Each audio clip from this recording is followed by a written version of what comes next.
اعوذ باللہ السمیع العلیم العظیم الحفیظ بوجہ الکریم والسلطان القدیم من الرجس الخبیث المخبث الشیطان اللعین الرجیم وقبیلہ ونفخہ ونفسہ وہمزہ. بسم اللہ الرحمن الرحیم.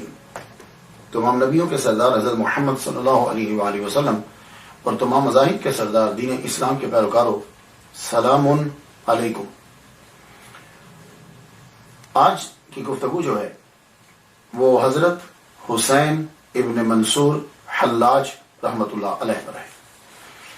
ابو الحسن خرقانی رحمۃ اللہ علیہ کے بعد میں نے ان کے ٹاپک کو چنا ہے اس لیے کہ حضرت ابو الحسن خرقانی رحمۃ اللہ علیہ کے اوپر بھی یہ چیزیں آشکار ہوتی تھیں، لیکن وہ ان کو جذب کر کے رکھتے تھے.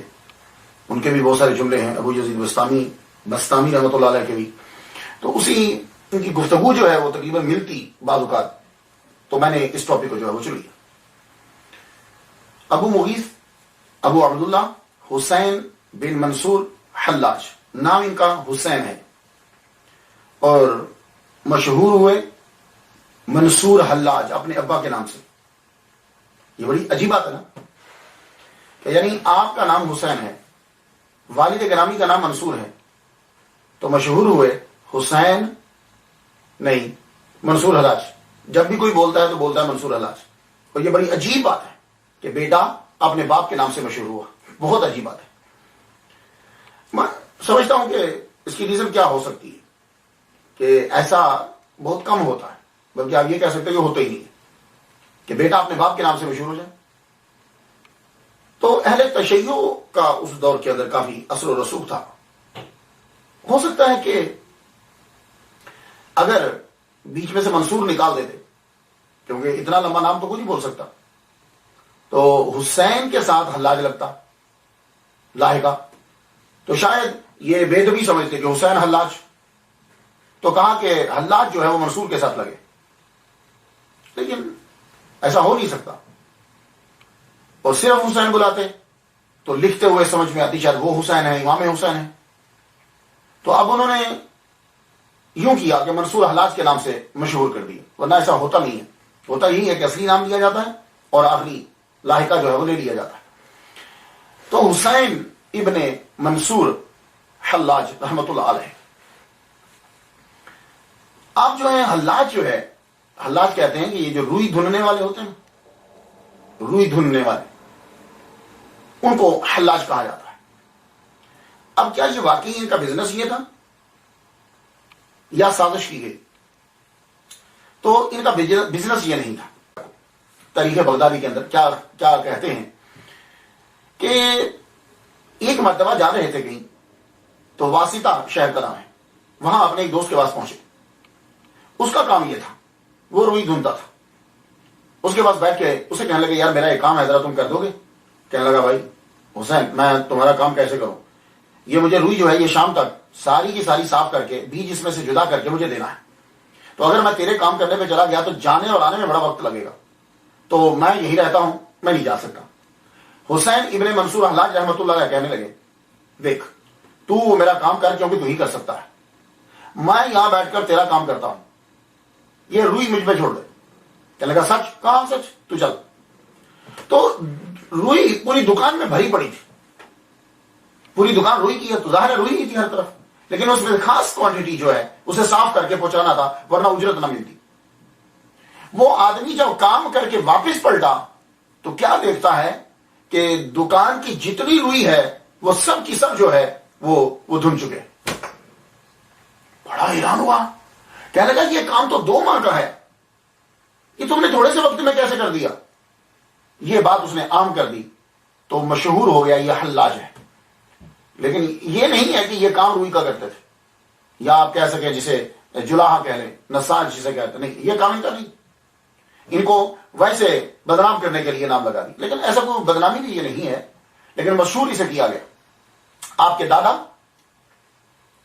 دادا جو ہیں وہ مجوسی تھے اور والد گرامی اسلام انہوں نے قبول کیا، اور آپ تو ظاہر ہے پھر جب والد گرامی مسلمان ہیں تو بچہ مسلمان. آپ کی جائے پیدائش فارس ہے. یہ شہر اب بھی ایرانی تہذیب کا مرکز ہے، صوبہ ہے یہ ایران کا.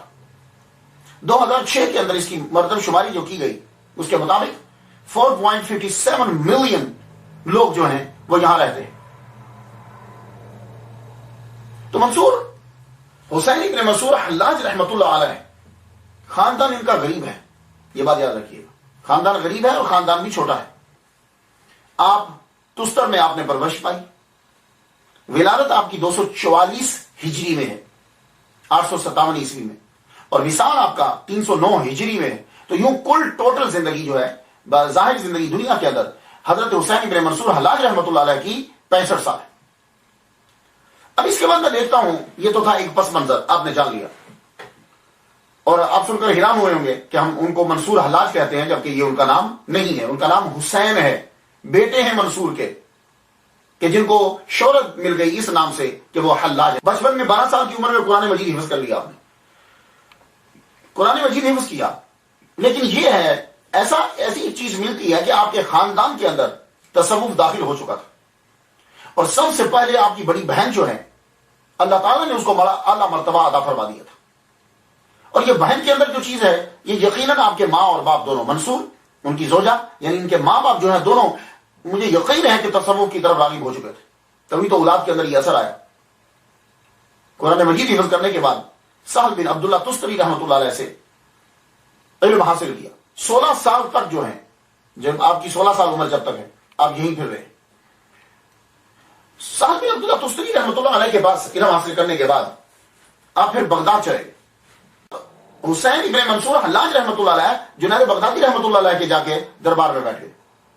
اب یہ بہت بڑی عجیب ہوتی ہے، شاگرد کے پاس پڑھ رہا ہو یا مرید کے پاس پڑھ رہا ہو تو اٹھ کر استاد کے پاس چلا جائے، اور وہ بھی پھر جبکہ ترقی نہیں ہے، ابھی کچھ عرصہ گزارا ہے.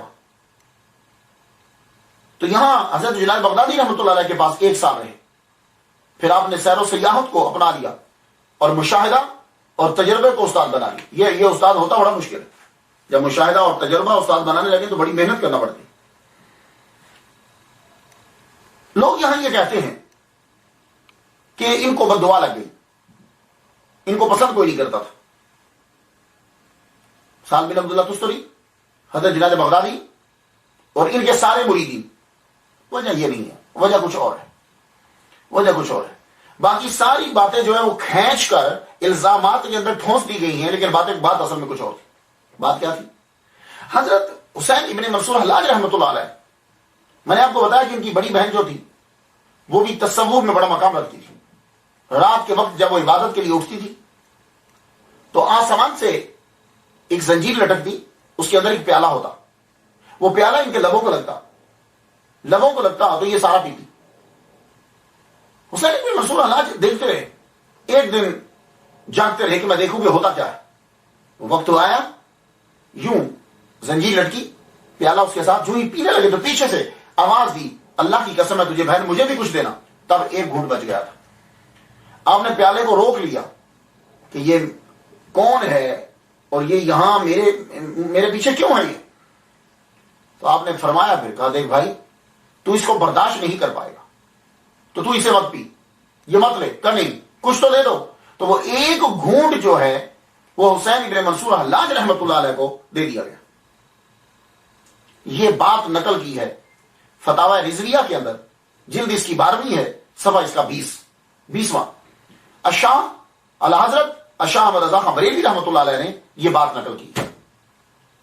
تو اصل چیز جو ہے وہ یہ ہے، اصل چیز یہ ہے. اب جو ہی وہ پیالہ پیا تو اب ہر چیز آشکار ہو گئی. جیسے بزرگان دین کوئی لقمہ روٹی کا کھاتے ہیں یا کسی کا کوئی جھوٹا کھا لیا تو حجامات اڑ جاتے ہیں، تو وہ ایک جو گھونٹ تھا اس نے حجابات اٹھا دیے. اب طبیعت کے اندر اضطراب پیدا ہو گیا. اصل چیز یہ تھی، یہ اضطراب ان کی طبیعت کے اندر آ گیا، وہ چیز کو برداشت نہ کر پائے. اب ہر وقت جو ہے وہ جسے آپ آج کی ٹرمینالوجی کے اندر یا صوفیاء کرام کے اندر آپ وحدت الوجود کہتے ہیں نا، بس اس کی ویسی طبیعت آری ہوگی. یہ خود میں رہتے ہی نہیں تھے، یہ اس کا اثر تھا کہ رک نہیں رہے. سہل بن عبداللہ تستری رحمۃ اللہ کے پاس رک نہیں رہے، اپنے پیر کے پاس رک نہیں رہے، جنید بغدادی رحمۃ اللہ کے پاس. یہ اضطراب ان کو جو ہے وہ پھیرے رکھتا، اس جگہ سکون نہیں آ رہا. اب آپ نے سیر و سیاحت کو شروع کر دی. لیکن میں یہاں عرض کرنا چاہوں گا حضرت حسین ابن منصور حلاج رحمۃ اللہ علیہ پر اتنے اعتراضات ہوتے ہیں. پرانے لوگ جو ہیں، ابن ندیم بغدادی ہے اور ابن حوقل بغدادی ہے، اور تاریخ بغدادی جو ہے خطیب بغدادی نے جو لکھا ہے، یہ وہ لوگ ہیں کہ جن کی روایات البرونی نے اثار الباقیہ جو ہے یہ کتاب، پرانی جتنی بھی کتابیں آپ پڑھیں گے نا، وہ ساری کی ساری جتنے اس کے راوی ہیں وہ سارے کے سارے حامد بن عباس وزیر خزانہ کے ٹاؤٹ اور چمچے تھے، اور یہ سب سے بڑا دشمن تھا. اب وہ کیا کرتے تھے کہ وہ روایات خود ہی گھڑتے تھے، خود ہی باتیں ان کے خلاف گھڑ دیتے تھے، کیونکہ گورنمنٹ نے کہا کہ مشہور کر دو اپنے جرم کو چھپانے کے لیے اس وزیر نے، تو وہ لوگ خود بولتے تھے. وہی روایات جو ہیں وہ ان کتابوں کے اندر آپ کو ملیں گی، اور انہی روایات کو جدید دور میں کئی لوگوں نے نقل کر دیا، جیسے سید سلیمان ندوی ہے. سید سلیمان ندوی نے ہو نقل کر دیا جیسا وہ وہاں تھا. لیکن میں آپ کو بتا دوں، میں نے بھی پہلے ریسرچ کی، میں بھی ڈولا، اگر کچھ نہ کچھ تو کتابیں پڑھی. سب سے پرانا جو ہے وہ ابن ندیم نے بہت لکھا ہے ان کے اوپر، اور ایک فرانس کے ڈاکٹر نے بھی لکھا، اس نے تو باقاعدہ ڈاکٹریٹ کی ڈگری جو ہے وہ انہی کے اوپر لی، 60 سال وہ ریسرچ کرتا رہا ان کے اوپر. تو میں نے کہا کہ میں دیکھوں کہ اولیاء کرام کیا کہتے ہیں.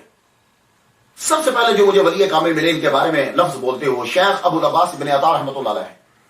آپ لوگ بھی یاد کر لیجیے، اب بعض اوقات ہم بدل جاتے ہیں. حضرت حسین ابن منصور حلاج رحمۃ اللہ علیہ کے بارے میں جب سنتے ہیں تو شیخ ابو العباس ابن عطا کون ہے؟ پہلے یہ سن لیجیے.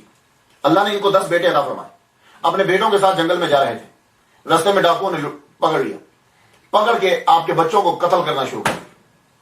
ایک بچہ، 2 بچہ، تیسرا، چوتھا، 5واں، 6واں، باپ کے سامنے بچے ذبح ہو رہے ہیں، اور شیخ ابو العباس ابن عطا یوں آسمان کی طرف دیکھتے جا رہے ہیں، مسکراتے جا رہے ہیں. 9 بچے انہوں نے ذبح کر دیے. تو اب وہ جو ڈاکو کا سردار کہنے لگا عجیب سنگ دل انسان ہو، تیرے سامنے تیرے بچے کو ذبح کر رہے ہیں اور تم مسکرا رہا ہے. تو کہنے لگے یہ تم نہیں کر رہے، تمہاری جرت ہی نہیں ہے کہ تم میرے بیٹے کو ذبح کر سکو.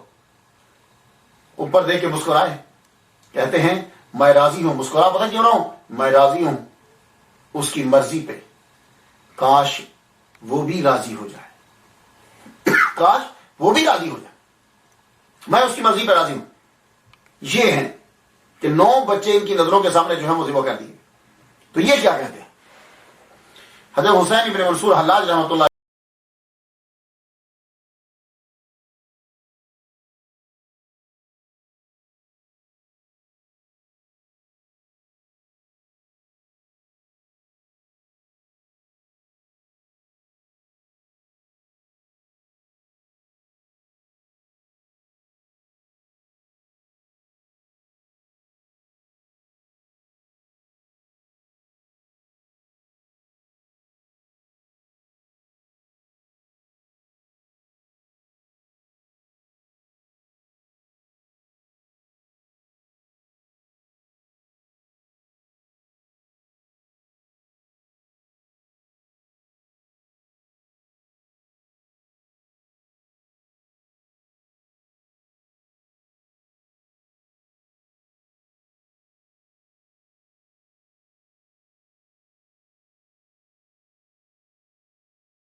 حاجی امداد اللہ مہاجر مکی کو لے لیجیے، دیوبندیوں کے پیر ہیں، دیوبندی مکتبہ فکر کے جتنے لوگ ہیں ان کی بات ہیں، شمال میں امدادیہ حصہ اول صفحہ 35 فرماتے ہیں کہ جب طالب محنت مشقت سے اپنی خودی سے دور ہو جائے، جب خیال خود سے گزر گیا، سب سے گزر گیا، کوئی چیز نظر و خیال میں باقی نہیں رہتی، بلکہ وہ ہستی حق کا معائنہ کرتا ہے، اسے اللہ اللہ ہی نظر آتا ہے، ہو کہنے لگتا ہے، انا انا کہنے لگتا ہے، یہ انا انا سمجھ گیا؟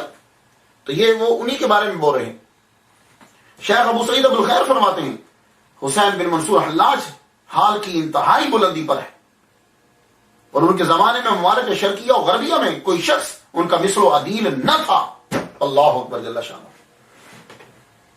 اور شیخ عبداللہ خفیف فرماتے ہیں کہ وہ امام ربانی تھے۔ تو یہ میں نے چند آپ کو حوالے دیے ہیں بہت بڑے بڑے بزرگان دین کے، اور باقی جو باتیں بنائی گئی وہ باتیں ہیں وہ سب بنائی گئی ہیں کہ جنید بغدادی رحمۃ اللہ علیہ نے ان کے خلاف فتویٰ دیا تھا۔ جنید بغدادی رحمۃ اللہ علیہ یہ ان کے خلاف فتویٰ کیسے دیں؟ وہ تو ان سے پہلے تقریباً 13 سال پہلے دنیا سے تشریف لے گئے تھے، تو ان کو تو 309 میں 309 کے اندر جو ہے وہ ان کو سولی دیا گیا۔ بالکل عجیب سی جھوٹی قسم کی باتیں ساری جو ہے وہ ملائی گئی۔ تو ہمارے لیے یہی دلیل جو ہے وہ کافی۔ اب آ جائیے تھوڑی سی ان کی زندگی کے بارے میں۔ آپ کی طبیعت میں اضطراب ہے۔ سب سے پہلا حج کرنے کے لیے 270 ہجری میں آپ نے پہلا حج کیا، 26 سال کی عمر میں، اور جب آپ حج کرنے کے لیے گئے، پہلا حج کرنے کے لیے 1 سال تک مکے میں اعتکاف بیٹھے۔ ایسے شخص کے بارے میں کرامتی ہونے کا الزام لگاؤ گے؟ 1 سال تک مکے میں اعتکاف کیا، صبح سے لے کے شام تک، شام سے لے کے صبح تک وہیں بیٹھے رہتے، بارش دھوپ کوئی فکر نہیں ہے، بس بیٹھے رہتے۔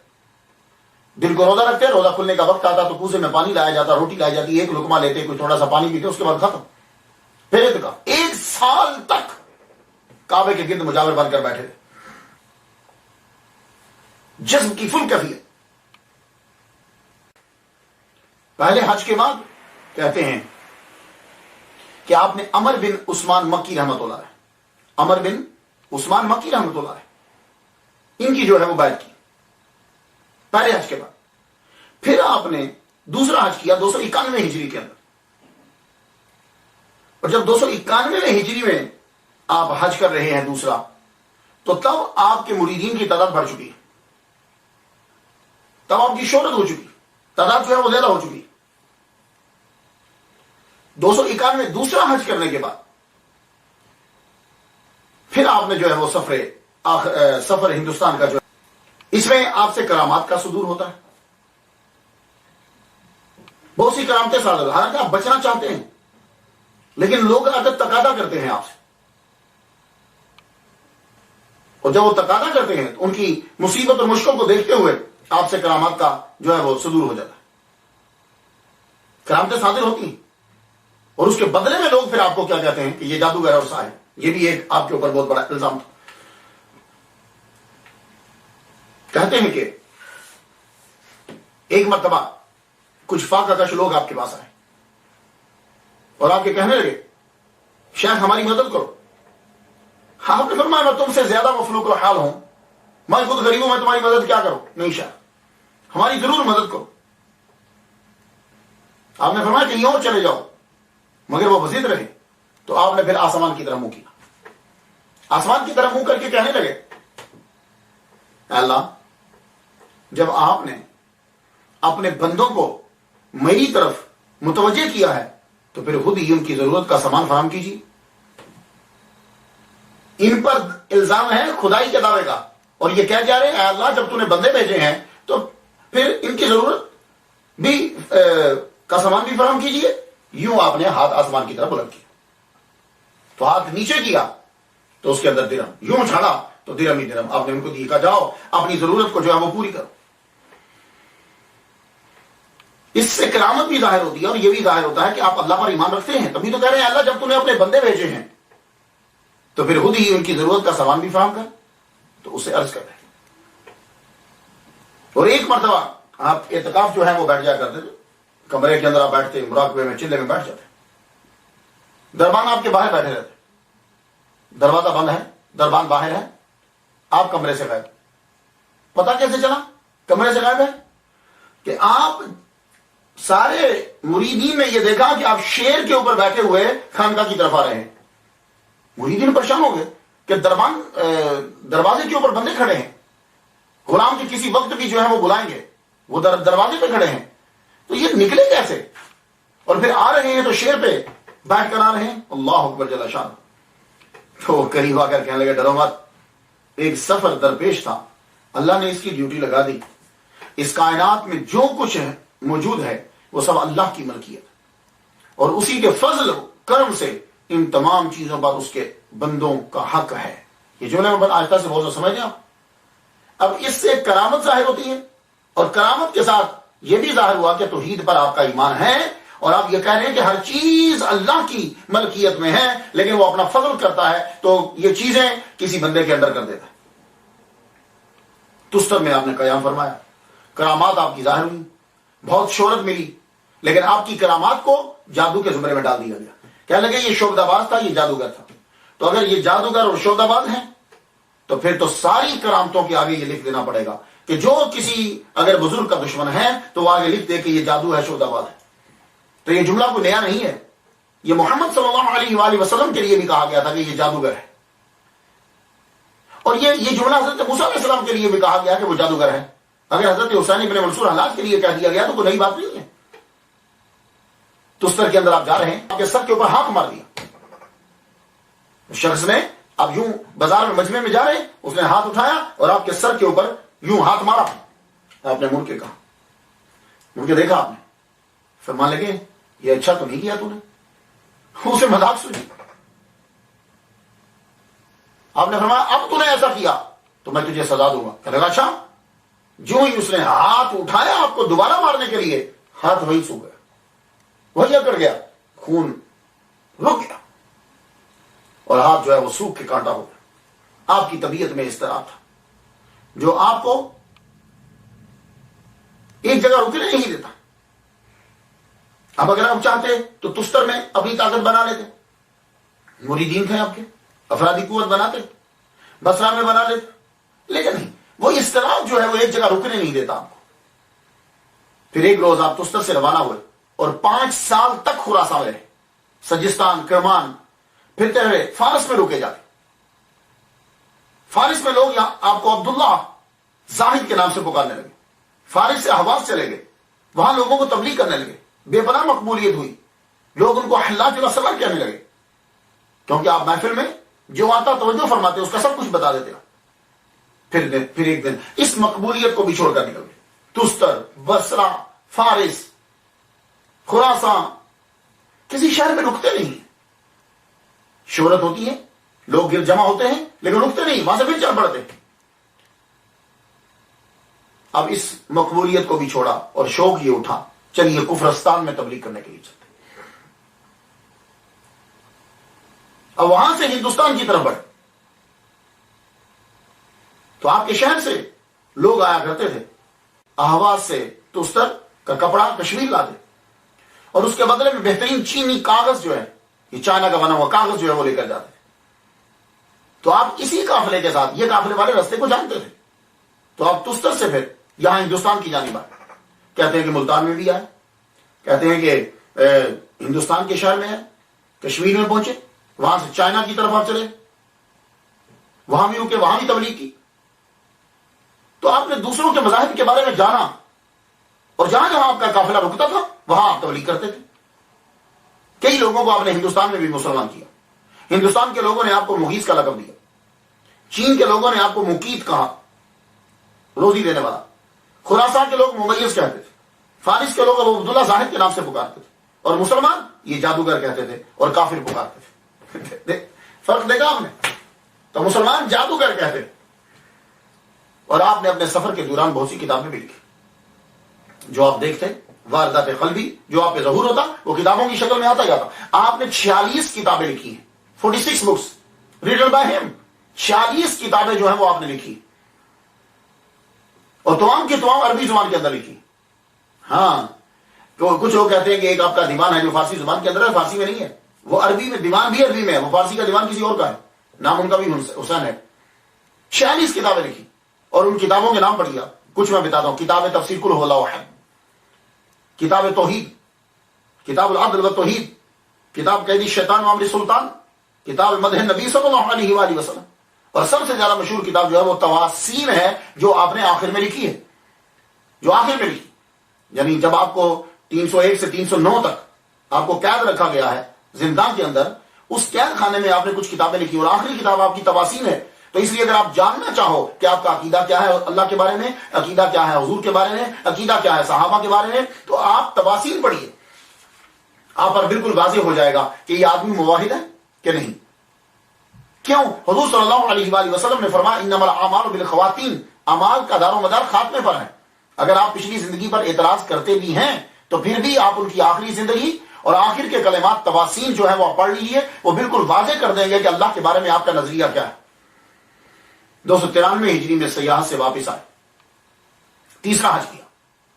تو لوگوں نے جب آپ واپس آئے تو لوگوں نے مشہور کر دیا کہ ہندوستان میں جادو سیکھنے کے لیے گئے تھے. اچھا، تو جو ہندوستان جائے واپس پلٹ کر آئے تو اس کی کرامتوں کو جادو کہیں گے. تو جو ولی اللہ ہندوستان میں رہ کے کرامتیں دکھا رہے ہیں ان کے بارے میں پھر کیا خیال ہے؟ یہ بہت بڑا اعتراض کیا گیا نا. آپ ہندوستان میں آئے، آپ نے جادو سیکھا. کیا آدمی ہندوستان میں اولیاء کرام جادو سیکھنے آتے تھے؟ کتنے اولیاء کرام ہیں؟ خواجہ معین الدین اجمیری چشتی رحمۃ اللہ علیہ کے پیر و مرشد خواجہ عثمان ہرولی رحمۃ اللہ علیہ، وہ بھی تو ہندوستان آئے تھے. کتنے پیران عظام ہیں جو ہندوستان آئے ہیں. اور کئی تو صحابہ کے بارے میں معلوم ہے کہ وہ ہندوستان جو ہوتا تھا، لاہور، ملتان، یہ سارے یہ ہندوستان میں ہی شامل ہوتے تھے. کشمیر، یہ سارے. تو یہ بات نہیں ہے. آپ کی طبیعت میں کس طرح آپ چاہتے ہیں کفرستان میں جا کے آپ تبلیغ کرو. تو بغداد میں 293 ہجری میں سے بعد بغداد تشریف لائے. لیکن یہ جو آپ تیسرا حج کر رہے ہیں، میدان عرفات میں ایک آپ دعا مانگتے ہیں، وہ دعا بڑی عجیب ہے. آپ بھی سنیے گا. مجھے لگتا ہے کہ یہ دعا جو ہے ان کے پیچھے لگ گئی اور قبول ہو گئی، ورنہ شاید یہ تیسرا حج کر کے جب واپس آتے تو شاید ان کی منزل کچھ اور ہوتی. لیکن میدان عرفات میں کہ جہاں دعا قبول ہوتی ہے وہاں انہوں نے یہ دعا مانگی ہے، خدائے برتر بزرگ مجھے اس سے زیادہ بے نوا اور حاجت مند بنا دے جیسا کہ میں نظر آتا ہوں. یعنی جو میری یہ کیفیت ہے اس سے بھی زیادہ محتاجی اور فقر مجھے دے دے، اس سے زیادہ محتاجی دے دے مجھے، اور ساری کائنات کو پیدا کرنے والے مجھے رسوا کر دے تاکہ لوگ لعنت بھیجیں. اے میرے رب لوگوں کو مجھ سے بیزار کر دے. دیکھ رہے ہیں دعا کہ مجھے رسوا کر دے تاکہ لوگ مجھ پہ لعنت بھیجیں، اور اے میرے رب لوگوں کو مجھ سے بیزار کر دے. بھائی یہ دعا کیوں مانگ رہے ہو؟ کیوں مانگ رہے ہو؟ تو حسین ابن منصور حلاج رحمۃ اللہ علیہ کہتے ہیں یہ لوگوں کو مجھ سے بیزار کر دے. کیوں؟ پھر جو شکر کا کلمہ نکلے میری زبان سے تو وہ فقط تیرے لیے نکلے. اب آپ سمجھئے. تو میں یہ سمجھتا ہوں، میں نے بہت پڑھا ہے، حالانکہ میں تھوڑی سی اسٹڈی کے بعد سیرت کو بیان کر دیتا ہوں، میں نے بہت دل لیے ہیں اس کی ریسرچ کرنے میں، بہت دل لیے ہیں. تو یہ دعا جو ہے وہ قبول ہو گئی، اور اب یہ دعا ان کے پیچھے پیچھے. تو جو ان کا انجام آپ دیکھ رہے ہیں وہ یہ دعا خود ہی رب سے یہ مانگا. عجیب دعا تھی، کبھی کسی نے مانگی نہیں ہوگی اور دعا قبول ہوگی. وہ لوگ جو کرامت دیکھ کر قریب آتے تھے اب آپ سے دور ہونے لگے، روز بروز نفرت بڑھنے لگی. آپ کا علم، آپ کی گفتگو، آپ کی ہر شے، پھر بھی لوگ دور ہٹ رہے ہیں اور جان کے دشمن بن رہے ہیں. یہ وجہ کیا؟ وہی عرفات میں مانگی ہوئی دعا ہے آپ کی جو قبول ہو گئی. یہ بات یاد رکھیے. اس لیے دعا مانگتے ہوئے سمجھنا چاہیے کہ کیا مانگ رہے. سب سے پہلے اب کیا ہوا کہ گورنمنٹ آپ کے خلاف ہوئی. گورنمنٹ خلاف، گورنمنٹ جو تھی مقتدر باللہ عباسی خلفاء میں سے، اس کا وزیر تھا حامد بن عباس. یہ اہل تشیع میں سے. ابھی مجھے نہیں سمجھ آتی کہ یہ حسین بن منصور حلاج کا دشمن کیوں بنا، لیکن یہ جو حامد ابن عباس جو وزیر ہے، عیاش، وزیر خزانہ، ہر قسم کی برائی اس کے اندر، سب سے بڑا اور یہ دشمن آپ کا یہ بنا. یہ اس وزیر خزانہ نے جو عباسی خلفاء کا بڑا مشہور وزیر ہے اور پاورفل ہے، خلیفہ سے بھی زیادہ پاورفل ہے. اتنا سونا خلیفہ کے پاس نہیں جتنا سونا وزیر اعظم کے پاس، وزیر خزانہ کے پاس. وزیر اعظم بھی، وزیر خزانہ بھی، سب کچھ یہی ہے. اب یہ دشمن بنا. ایک مرتبہ حاجب جو ہے، یہ بہت بڑا عہدہ ہوتا تھا حاجب کا، ابن نصر کشوری بیمار ہو گیا. شاہی طبیب کو بلایا گیا کہ وہ علاج کرے. علاج کے لیے بلایا گیا تو اس نے تشخیص کرنے کے بعد یہ بتلایا کہ اگر سیب کھانے کو ایپل سیب مل جائے تو یہ بندہ ٹھیک ہو سکتا ہے، مگر اس دور میں موسم ایسا تھا کہ پورے بغداد کے اندر سیب نہیں مل رہا، آؤٹ آف سیزن۔ ایک آدمی بیٹھا ہوتا کہنے لگا اگر تم حسین بن منصور حلاج سے کہو گے تو کہیں بھی سیب ہوگا تو ملا کر دے گا۔ وہ آدمی گیا، یہ حاجی بیمار ہو گیا، آپ آئیے ذرا اس کا علاج کر دیجیے، اور ایک شاہی طبیب نے یہ کہا ہے کہ اسے سیب چاہیے۔ اب پتہ نہیں پہلے انکار کیا، پھر پتہ نہیں کیا سوچی، کیا لگے وہ ہے کہاں محل کے اندر، اٹھے ایک دم اٹھے، بڑے بڑے عمراء شرفاء سارے وہاں آئے ہیں تیمارداری کے لیے۔ آپ اپنی کلندرانہ شان سے داخل ہوئے، آپ نے پوچھا امیر تمہیں تازہ سیب چاہیے؟ ابن نصر بولا ہاں، فضا میں ہاتھ بلند کیا، بلند کر کے نیچے کیا تو یوں سیب پکڑا لیا، کہنے لگے یہ لے پکڑو سیب۔ اس واقعے کے بعد یہ حاجب آپ کا دیوانہ ہوا، محل کی عورتیں اور سب لوگ، تو محل کے اندر بھی شہرت آپ کی داخل ہو گئی۔ وزیر خزانہ کو یہ بات اچھی نہیں لگتی، اب اس نے کیا کیا، اس کی ہر طرح سے کوشش کی کہ ان کو ذلیل و رسوا کر دیا جائے، بلا وجہ بے ربط باتیں، بے جوڑ ایسے ہی گھسیٹ گھسیٹ کے لالا کے رب تنگ کرنا روز، تاکہ یہ کوئی جملہ بولے اور اس جملے سے اس کو پکڑ کر قتل کر دیا جائے، اور یہی ہوا۔ اب اس نے کام شروع کر دیا، ایک دن ایک سٹوری بنائی اور الزام یہ لگایا کہ حسین ابن منصور حلاج یہ دعویٰ کرتا ہے کہ میں خدا ہوں۔ تو سٹوری کیا بنائی، علماء کو بلا لیا، قاضی کو بلا لیا، وہ سارے ظاہری فرقے سے تعلق رکھتے تھے، سب کے سب اس کے دشمن تھے، ان کے دشمن بلایا گیا، اب بیٹھے، بھائی تم خدائی دعویٰ کرتے ہو، کہا وہ کیسے؟ کہا یہ تمہارا ایک لیٹر ملا ہے جس کے اوپر لکھا من الرحمن الرحیم الی فلاں بن فلاں، یہ من الرحمن الرحیم یہ تو اپنی طرف سے لکھ رہا، خود کو رحمان رحیم کہہ رہا ہے، پہلے تو نے نبوت کا دعویٰ کیا، اب تو خدائی کا دعویٰ کر رہا ہے۔ اب دیکھو بتاؤ یہ من الرحمن الرحیم جو ہے الی فلاں ابن فلاں یہ کیا ہے؟ کیا اس سے یہ ثابت ہوتا ہے کہ وہ کہہ رہے ہیں کہ میں خدا ہوں؟ تو انہوں نے کھڑے ہو کے کہا دیکھو بلا وجہ تم تنگ کر رہے ہو، نعوذ باللہ، نہ میں نے نبوت کا دعویٰ کیا ہے نہ کرتا ہوں، اور نہ خدائی کا، میں تو ایک عام آدمی ہوں اور اپنے اللہ کی عبادت کرتا ہوں، میں نے اسے نہیں لکھا، یہ من الرحمن الرحیم میں نہیں ہوں۔ اب یہ ایک الزام تھا، اسے ثابت کرنے کی کوشش کی جا رہی ہے کہ یہ لیٹر سے یہ ثابت ہو کہ وہ خدا ہے، جبکہ وہ کہہ رہے ہیں کہ میں اس کا دعویٰ نہیں کرتا۔ لیکن یہ ہے کہ آپ وحدت الوجود کے قائل ہیں، جیسا کہ دوسرے صوفیاء ہیں۔ وہ ہوتا کیا ہے کہ آدمی جب خود کو ختم کر دیتا ہے، کیا کیسے ختم کرتا ہے کہ آدمی ہر چیز کو یہ سمجھتا ہے کہ یہ کچھ نہیں ہے، صرف اور صرف اللہ ہے بس، اور یہ اللہ ہے کا مطلب لوگ کیا سمجھتے ہیں کہ ہر چیز اللہ ہے، نہیں، وہ سمجھتے ہیں کہ ان چیزوں کا کوئی وجود ہی نہیں ہے۔ اگر مجھے ہمہ وقت کسی کو یاد رکھنا ہے یا کسی کا تصور رکھنا ہے یا کسی کے بارے میں سوچنا ہے تو مجھے صرف اللہ کی ذات کے بارے میں سوچنا، بس یہ ہوتا ہے، وہ گم ہو جاتا ہے، اسے کچھ چیز پھر کچھ نظر نہیں آتا۔ یہی ان کے ساتھ کہا گیا کہ تو اپنے آپ کو انا الحق کہتا ہے اور یہ بھی تیرا خدائی دعویٰ ہے، کہا نہیں، میں انا الحق، میں خدا ہی نہیں، میں اللہ کا بندہ ہوں۔ اب یہ بھی بہت بڑا اعتراض کیا جاتا ہے کہ آپ نے خود کو انا الحق کہا، تو اللہ کے بندو کیا حق اللہ کا نام ہے؟ پہلی بات یہ ہے کہ انا الحق سے خدائی کا دعویٰ کہاں سے ہو گیا؟ حق اللہ کا نام ہے، اللہ ذاتی نام اس کا اللہ ہے۔ ہاں کوئی بندہ یہ کہے کہ میں اللہ ہوں تو سمجھ میں آتا ہے کہ وہ خدائی دعویٰ کر رہا ہے، وہ کہے میں رب ہوں تو سمجھ میں آتا ہے کہ وہ خدائی کا دعویٰ کر رہا ہے۔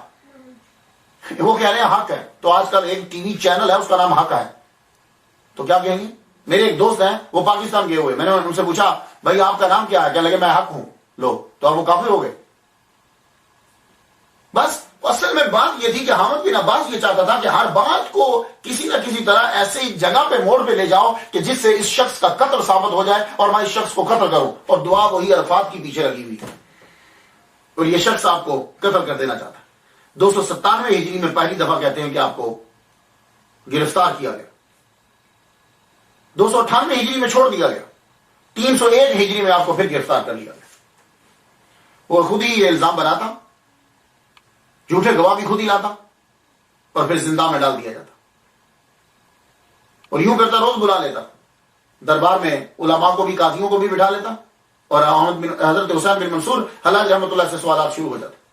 اب کب تک آپ کی طبیعت میں بھی اضطراب ہے، کب تک برداشت کریں گے؟ ایک دم سے پھر جب جوش آتا، جذب پیدا کی کیفیت تاری ہوتی تو آپ پھر شروع ہو جاتے۔ 301 سے 308 تک آپ کو مسلسل جیل برداشت کرنا پڑی۔ اس دوران آپ کو مسلسل الزامات کا نشانہ بنایا گیا۔ حامد بن عباس خلیفہ کو کوئی نہ کوئی بات لکھ دیتا اور قید میں توسیع ہوتی رہتی۔ آپ پر سب سے پہلے یہ الزام لگایا گیا کہ تو نے قرآن کی مثل بنانے کا دعویٰ کیا ہے، یہ بھی بالکل غلط ہے۔ یہ بھی آپ کے خلاف الزام لگایا گیا ہے، سٹوری کو بنایا گیا ہے، کیونکہ اس بات کو خطیب بغدادی نے لکھا ہے، مگر روایت کی ہے ابن باقویہ شیرازی سے، اور اس شخص کے بارے میں مشہور ہے کہ یہ جھوٹی حکایات بناتا ہے۔ تو یہ بات کہ حسین بن منصور حلاج نے یہ کہا کہ میں قرآن بنا سکتا ہوں، جس بندے نے روایت کی ہے وہ جھوٹا ترین کذاب آدمی۔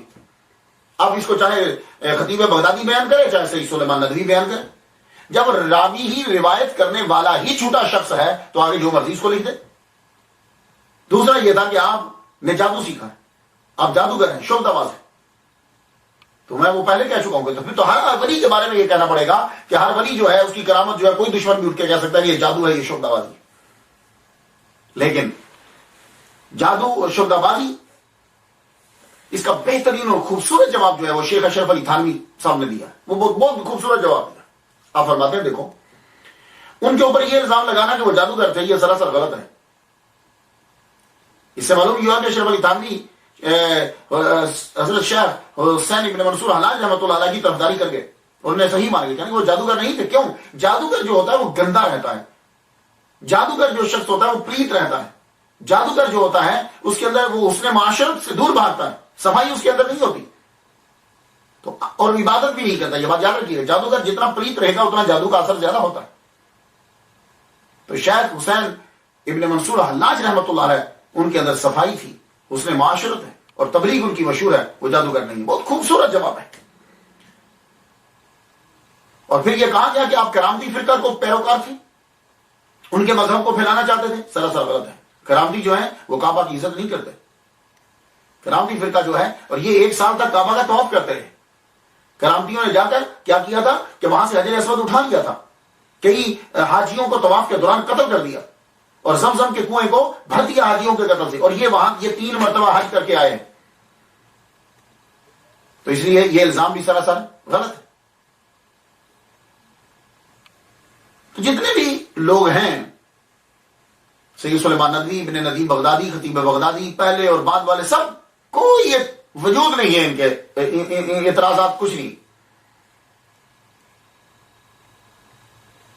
ان الحق کا جو اعتراض کیا جاتا ہے تو موسیٰ علیہ السلام کا واقعہ پڑھ لیجیے، قرآن مجید کے اندر اللہ تعالیٰ نے خود بیان کیا ہے کہ ایک درخت میں سے آواز آ رہی ہے کہ میں تمہارا رب ہوں، انی انا اللہ، میں اللہ ہوں۔ تو کیا کہیں گے پھر؟ قرآن مجید کو کیا کہیں گے؟ تو حامد بن عباس نے اپنا اثر و رسوخ اور پیسہ دونوں استعمال کیے، ان کے کردار کو کرپٹ کرنے کے لیے، ختم کرنے کے لیے پیسہ بھی استعمال کیا، اور بندے کو خود خریدا۔ سید سلیمان ندوی نے یہ کہا کہ وہ شیعہ تھا، معتزلہ تھا، تو سوال یہ ہے کہ پھر شیعوں نے کیوں نہیں ان کی طرفداری کی؟ جتنی آپ کے خلاف باتیں ہیں وہ سب ابو القاسم زنجی اور اس کا باپ جو ہے یہ راوی ہے، زیادہ تر یہ راوی ہے، اور یہ دونوں کے دونوں درباری ہیں حامد بن عباس کے۔ یہ میں آپ کو بڑی تحقیق سے یہ باتیں بتا رہا ہوں کہ ان کے بارے میں جتنا کچھ ہے وہ ان لوگوں کا ہے، حامد بن عباس کے چمچوں کا ہے، ابو القاسم زنجی کا ہے، اس کے ابا کا ہے، یہ کذاب راویوں کا ہے کہ ان سٹوریز کو بنایا گیا اور حکومت کا پیسہ لگا اس کے اوپر، آپ کو قید کر دیا گیا۔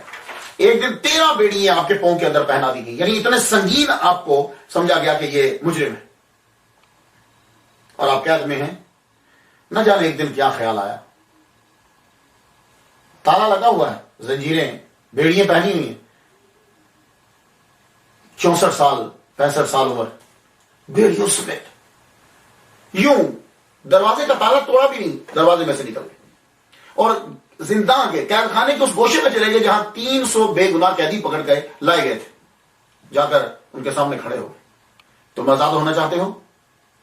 حیران رہ گئے، بابا جی بیڑیاں پہنی ہوئی یہ کیسے باہر آ گئے؟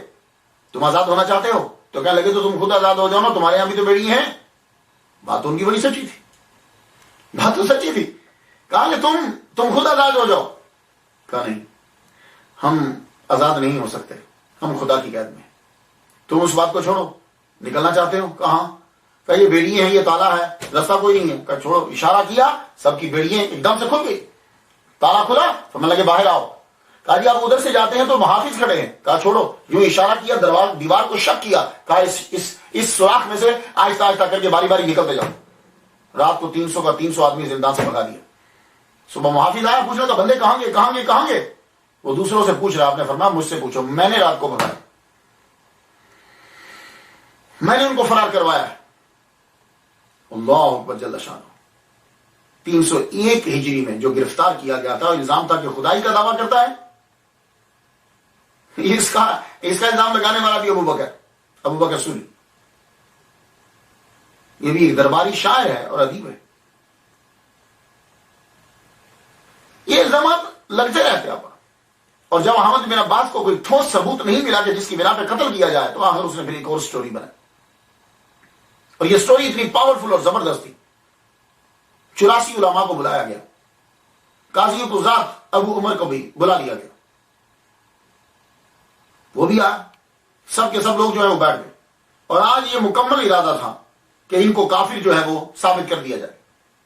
وہ اس کے لیے کیا طریقہ اختیار کیا گیا؟ آپ کی جو کتب تھی جو آپ پڑھا کرتے تھے وہ چرائی گئی۔ ان میں سے ایک کتاب حضرت خواجہ حسن بصری رحمۃ اللہ علیہ کی تھی، السنن۔ اب ظاہر ہے جو آدمی کتاب پڑھتا ہے اسے اپنی کتابوں کا پتہ تو ہوتا ہے، اور پرانے دور میں تو جس طرح کتابیں ملتی تھی سونے کے بھاؤ ہوتی تھی، ان کتابوں کی حفاظت کتنی اور وہ کتنی نظر میں ہوتی تھی۔ تو اب یہ دیکھیں یہ کتاب ہے تو میری نظر میں ہے، اگر کوئی آدمی یہ پوچھے بھائی یہ کیا کتاب ہے، میں بولوں اقتباس الانوار ہے، بھائی مجھے نظر آ جائے گی، دور سے نظر آ جائے گی۔ اب ذرا دیکھیے گا، حسین بن منصور حلاج وہاں بیٹھے، 84 علماء جو دشمن آپ کے جو چمچے ہیں گورنمنٹ کے وہ، اور قاضی ابو عمر وہ بھی یہاں بیٹھے ہوئے۔ اب وہ جو کیا کہ عبارات لکھ کر اس کتاب کے اندر ایڈ کر دی گئی، پیپر جمع کر دیے گئے۔ ان میں کیا عبارتیں تھیں کہ کوئی آدمی اگر صرف رات کو 2 رکعت نفل پڑھ لیتا ہے تو ساری زندگی کی نماز سے وہ چھوٹ گیا۔ بھائی جو آدمی خود جیل کے اندر 500 نفل پڑھ رہا ہے، سارا دن نفل پڑھ رہا ہے، کیا وہ یہ لکھے گا کہ 2 رکعتیں جو پڑھ لے ساری زندگی کی نمازیں چھوڑ دے؟ احمقانہ بات ہے۔ اور جو آدمی کسی ایک کمرے کے اندر ایک دن اعتکاف بیٹھے، روزہ رکھے، اعتکاف بیٹھے، اور بعد میں وہ کیا کرے، یعنی وہ اس کے اندر جب وہ بیٹھا ہے تو بعد میں وہ خود ہی اس کمرے کے گرد ننگا چکر لگائے تو اللہ اس کو حج کا ثواب دے دے گا۔ یعنی بات ہے، لفظوں کے تیور بتاتے ہیں کہ کسی گھٹیا انسان نے ان کو لکھا۔ تو یہ پیپر جو ہیں وہ اس کتاب کے اندر رکھ دیے گئے، اور انہوں نے اس کتاب کو کھول کے قاضی ابو عمر کو اور مولویوں کو پڑھایا، یہ دیکھیے جی یہ اس نے اپنے ہاتھ سے لکھے ہوئے ہیں، یہ اس کی باتیں ہیں، یہ اس کے عقائد ہیں۔ اب اس کتاب کو بند کر کے دور سے کہا گیا، پوچھا اے حسین بن منصور حلاج یہ کیا ہے؟ کہا میں جانتا ہوں، یہ حضرت حسن بصری رحمۃ اللہ علیہ سنن کتاب ہے، میں اس کے اندر جو لکھا ہے وہ حق ہے، میں اس پر عمل کرتا ہوں۔ نے کہا اچھا تم اس کتاب کو مانتے ہو؟ کہا۔ اب اندر جو ڈالا گیا اس کے بارے میں پوچھا نہیں جا رہا، چاہیے تو یہ تھا کہ قاضی یہ پوچھتا کہ اس کے اندر یہ لکھا ہوا ہے کیا تم اس کو بھی مانتے ہو؟ نہیں۔ تو قاضی نے بنا دیکھے فیصلہ صادر کر دیا، اور 84 علماء نے دستخط کر دیے کہ اس شخص کو قتل کر دیا جائے۔ یہ تھا آخری حربہ۔ تو قاضی چیف جسٹس نے جب اس کے اوپر سائن کر دیے، اور ظاہری فرقے سے تعلق رکھنے والے 84 علماء نے جب کر دیا، تو اب یہ ساری چیزیں لکھ کر خان احمد بن عباس وزیر خزانہ نے اس کو بھیج دیا خلیفہ کے پاس، اور خلیفہ سے یہ کہا کہ یہ حکومت کے لیے خطرہ ہے بہت بڑا، اس کی تعداد دن بدن بڑھتی جا رہی ہے، اگر آپ نے اس کو قتل نہ کیا تو یہ حکومت کے اوپر قبضہ کر لے گا، آپ فوراً سے حکم صادر کیجئے کہ اس کو قتل کر دیا جائے۔ سن لیا آپ نے؟ خلیفہ کے پاس جب خط پہنچا، خلیفہ نے فوراً سے لیٹر لکھ دیا، جوابی سب سے پہلے اس کو 100 تازیانے مارے جائیں، اور اگر یہ بچ جائے تو پھر اس کو سولی پہ چڑھا دیا جائے۔ یہ بادشاہ کی خلیفہ کی طرف سے آرڈر آ گیا۔ جنید بغدادی رحمۃ اللہ علیہ نے کوئی فتویٰ نہیں دیا آپ کے سولی پہ چڑھا دینے کا، کوئی فتویٰ نہیں دیا۔ کیوں؟ 309 میں آپ کو حسین بن منصور حلاج رحمۃ اللہ علیہ کو قتل کیا گیا، اور جوناد بغدادی رحمۃ اللہ 13 سال پہلے دنیا سے چلے گئے تھے 297 ہجری میں، اس لیے ان کا کوئی فتویٰ نہیں۔ جب حکم وہاں سے آیا، کوتوال محمد بن عبد الصمد اپنے سپاہیوں کے ساتھ اندر داخل ہوا، زندان کے اندر غلام کو بھیجا کہ جاؤ حسین بن منصور حلاج کو باہر لے کر۔ جب غلام گیا تو اب کھڑے ہوئے، کہنے لگے بس اب حسین بن منصور ہلاک ہوا، اس کا وقت آ گیا، ان کو لے جایا گیا بڑی خاموشی سے بغداد کے شہر کے اندر۔ اعلان کر دیا گیا کہ حسین بن منصور حلاج کو پھانسی دی جائے گی، دعا قبول ہوگی۔ وہ عرفات میں مانگی ہوئی دعا، مجمع بیچ میں مولوی بھی ہیں، سب لوگ بیچ میں ہیں، گورنمنٹ جو ہے اور پولیس سب کو دھکیل رہی ہے، وزیر جو ہے وہ خود کھڑا ہے۔ حسین ابن منصور حلاج رحمۃ اللہ علیہ کو لایا گیا۔ آپ کو جب لایا گیا، سب سے پہلے ان ظالموں نے ان کے اوپر پتھر مارے۔ آپ چپ۔ پتھر برسانے کے بعد جلاد کو یہ حکم دیا گیا کہ آپ کوڑے برساؤ، خلیفہ کا آرڈر ہے۔ 100 کوڑے پتھروں کے بعد آپ کوڑے مارے گئے۔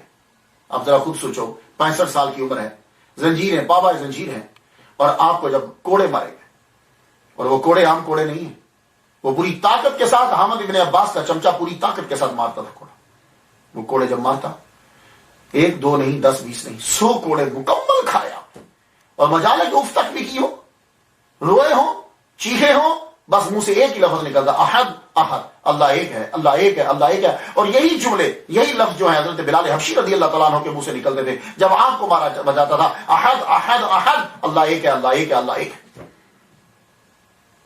ابھی آپ اعتراض کرو گے ان کی توحید پر؟ 100 کوڑے جب مکمل ہو گئے، اب آپ کو سولی کی طرف لے جایا گیا، لوگ رو رہے ہیں، چیخو پکار ہیں۔ اب سولی کی طرف جب لے جایا گیا، اب اس حامد بن عباس نے خود اپنی طرف سے جو ہے وہ آرڈر دیا، کہنے لگا اب سب سے پہلے اس کے ہاتھ کاٹے جائیں۔ حضرت حسین بن منصور حلاج رحمۃ اللہ کا ہاتھ کاٹا گیا پہلے، لیکن مجال ہے کہ آپ کچھ بولے ہوں، کچھ بھی نہیں، ہاتھ کاٹا گیا۔ ہاتھ کے بعد دوسرا، دونوں ہاتھ کاٹ دیے گئے، آپ کے خون جو ہے وہ مسلسل بہ رہا ہے، اور آپ خاموش ہیں۔ اس کے بعد آپ کو سولی کے اوپر لے جایا گیا، جب وہاں کھڑا کیا ہے اور گلے کے اندر پھندا جو ہے وہ ڈال دیا۔ ابھی لٹکایا نہیں ہے کہ لٹکانے سے پہلے دونوں ٹانگیں بھی آپ کی کاٹ دی، دونوں ٹانگیں کاٹ دی۔ تصور کیجئے ذرا کہ دونوں بازو آپ کے کاٹ دیے گئے، دونوں ٹانگیں آپ کی کاٹ دی گئی، مگر آپ روئے نہیں۔ اس کے بعد آپ کو پھانسی پہ لٹکا دیا گیا، خون آپ کا بہتا رہا، اور ایک دم سے جب جھٹکا لگا، اب ایک بار جلاد نے آگے بڑھ کر تلوار کا وار کیا اور آپ کی گردن بھی جدا کر دی۔ لیکن دنیا یہ دیکھ کر حیران رہ گئی کہ جب آپ کا سر، آپ کے بازو، آپ کے پاؤں، یہ چیزیں جب کٹی، ہر ایک سے انا الحق انا الحق انا الحق انا الحق انا الحق، شور برپا ہو گیا بغداد کے اندر۔ لوگ ایک دوسرے کو دیکھ رہے ہیں، یہ آواز کہاں سے آ رہی ہے؟ انا الحق انا الحق انا الحق انا الحق انا الحق، آپ کے اعضاء میں سے آواز آئی۔ میں یہ پوچھتا ہوں، حضرت حسین بن منصور حلاج رحمۃ اللہ علیہ کی پوری زندگی کو پڑھ دو، کون سا جرم ہے کہ جس کی سزا یہ بنتی تھی کہ پہلے پتھر برسائے جائیں، پھر کوڑے مارے، پھر ہاتھ کاٹے جائیں، پھر بازو ان کے پاؤں کاٹے جائیں، اس کے بعد سر جو ہے وہ تن سے جدا کر دیا جائے؟ یہ کون سا ایسا جرم ہے جس کی سزا یہ ہے؟ کیا ان سے کوئی ایسا جرم سزا ہوا؟ تو یہ سزا کو دیکھنے کے بعد ہر ایک آدمی، سید سلیمان ندوی اور اس کے جتنے لوگ ہیں، سب کے سب لوگ یہ ماننے پر مجبور ہو جائیں گے کہ بات کوئی ان کا کوئی جرم ایسا ہے ہی نہیں ہے، کوئی ایسا جرم نہیں ہے، یہ ذاتی رنجش ہے، ذاتی دشمنی ہے۔ اب وہ کیا ہے؟ اب وہ اس قدر دوسری پھیلا دی گئی ہیں کہ حقیقت حال جو ہے وہ سمجھ میں آتی نہیں۔ اور جب آپ کے بازو اور ہاتھ کاٹے جا رہے ہیں تو یہی کہتے ہیں، پانے والے کے لیے یہی کافی ہے کہ تنہا اللہ اس کا ہے اور کوئی یار و مددگار نہیں۔ پانے والے کے لیے یہی کافی ہے کہ تنہا اللہ اس کا ہے اور کوئی یار و مددگار نہیں۔ ہر وقت یہ پوری رات گزر گئی، رات جب گزری تو اب بھی انا الحق انا الحق انا الحق انا الحق۔ تو جس بیس کے اوپر ان کو سزا دی گئی وہی آواز ان کے مرنے کے بعد بھی آ رہی ہے، تو پوری گورنمنٹ ہل گئی۔ اب اسے کیا کیا جائے؟ اب ان کے اعضاء لیے گئے، پاؤں، ہاتھ، سر، جسم سارا لے کر اس کو پہلے تیل میں ڈبویا گیا، وہ پیٹرول ٹائپ کی جو چیز اس کے اندر ڈبویا گیا، ڈبونے کے بعد اب اس کو آگ لگا دی گئی۔ یہ اللہ کی سزا ہے؟ نہیں نہیں نہیں نہیں۔ اس کو آگ لگا دی، راکھ بن گئی، ہر شے جل گئی. بلندی پہ جا کے اس راکھ کو پکڑ کر دریائے دجلہ کے اندر پھینک دیا. جب دریائے دجلہ کے اندر پھینکا تو ایسی طغیانی آئی کہ دیکھیے دریا کی لہریں باہر نہیں آتی، تو طغیانی اتنی آئی کہ لہریں بغداد کی، اور وہ لہریں بند نہیں ہو رہی، مسلسل آتی جا رہی ہیں کہ گورنمنٹ پریشان ہوگی کہ شاید بغداد ڈوب نہ جائے.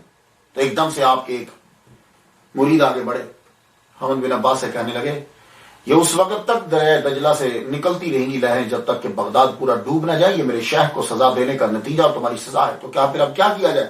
کہا میرے شیخ کا یہ جبہ لے جاؤ، اس کو جا کے دجلہ میں پھینک دو، دجلہ کو سکون مل جائے. دریا دجلہ میں جا کے آپ کے جبے کو پھینکا گیا، لہریں نیچے چلی گئی.